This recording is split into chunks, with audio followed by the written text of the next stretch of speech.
কখনো ভাবিনি জানো তো এমন করে দিনগুলো তাড়াতাড়ি চলে যাবে। সত্যি দিন সময় কত যে তাড়াতাড়ি চলে যায় সেটা বুঝতেই পারি না আমরা। আজকে এখন বিকালবেলা, আর বিকালবেলা কি বলতো, আমি রুমটা একটু ক্লিন করে নিচ্ছি। কারণ আজকে সকাল থেকে এত কাজকর্ম, এত রান্নাবান্না এইসব করতে গিয়ে না এই রুমটা ক্লিন করাই হয়ে ওঠেনি, তো সেই জন্য এই রুমটায় চলে এলাম। আর এখন বিকালবেলা হয়ে গেছে। এই বিকালবেলা সাধারণত আমি কাজটা করিই না, দুপুরের মধ্যে আমার সমস্ত কাজ হয়ে যায়। তবে আজকে এদিক ওদিক একটু করতে গিয়েই অনেকটা দেরি হয়ে গেল। আর যেহেতু শাড়ি পরেছি, সমস্ত কাজ করার ক্ষেত্রে অনেক অসুবিধা হচ্ছে। অনেক দিন পরা নেই তো, সেই কারণে বোধহয় হচ্ছে। আর এই তো তোমাদের সাথে কথা বলতে বলতে বেডটাকে পুরো ক্লিন করে নিয়েছি। বাবুকে যেতে হবে আনতে। আজকে অনুষ্কার ঠিক সময় মতন ছুটি হবে না, তো সেই জন্য বললো যে মাম্মি তুমি নিয়ে চলে আসবে। আসলে অনুষ্কাই বাবুকে স্কুল থেকে নিয়ে আসে, আসার সময় আমাকে আর যেতে হয় না, তবে আজকে আমাকে যেতেই হবে। একবার দিয়ে এলাম, একবার পড়তে থেকে নিয়ে এলাম, আবার স্কুলে দিয়ে এলাম, আবার এখন আনতে যাব। আর তার আগে ভাবলাম বেডটাকে একটু ক্লিন করে নিই, কারণ এরপরে বাবু চলে এলে, অনুষ্কা চলে এলে কি বলতো আর ক্লিন করা যাবেই না। তো এদিকে সমস্ত কাজকর্ম হয়ে গেছে আমার। আর কি বলতো, লুচি বা ঘুগনি মানে এই যে সাধারণ এই জিনিসগুলো খাওয়ার পরে না আমার একেবারেই ভালো লাগে না। তবু কি করব, যে কোনো একটা অনুষ্ঠানে বা উপবাসে তো খেতেই হয়। তখন কি বলো তো, আলাদা রকম একটা মনে হয়, কারণ এসব খাওয়া দুপুরবেলা আমাদের বাঙালিদের অভ্যাসে নেই। দুপুরবেলা গরম গরম ভাত বা আলু ভাতে ভাত সেটাও কিন্তু খাওয়া যায়, তবে এই লুচি টুচি খেয়ে না বেশিক্ষণ থাকা যায় না। তো সেই জন্যে আমি মাত্র দুটো লুচি আর একটু ঘুগনি খেয়েছিলাম।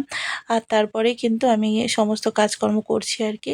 কারণ বেশি লুচি ঘুগনি বেশি আমি খেতে অতটা ভালো লাগে না এখন আর। আর এই যে দেখো বেডটাকে পুরো ক্লিন করে নিয়েছি, আর বাইরেটা একেবারে এখনও ঝলমলে রৌদ্র আলো। আর 5টা বেজে গেছে এখন। তো ভাবলাম 5টা যখন বেজেই গেছে তখন নিজের কাজগুলো করে নেওয়া যাক। 5টার যে পরে যে ট্রেনটা আসবে, তো তার জন্য এত মানুষের ভিড়। কত যে মানুষ কোথায় যায় তার কোনো ঠিকই থাকে না। আর তাড়াতাড়ি করে ক্লিন করে আমি এখন বেরিয়ে পড়েছি বাবুকে আনতে।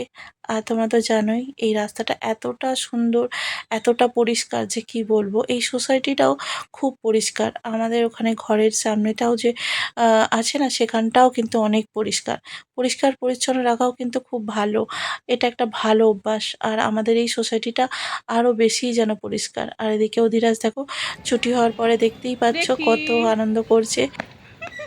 তুমি দুষ্টুমি করেছো স্কুলে গিয়ে? না তো। দুষ্টুমি করো নি? না।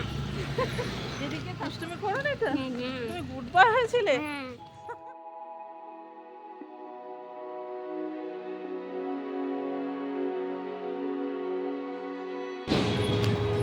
দেখো কত সুন্দর ফুলগুলো, দেখি।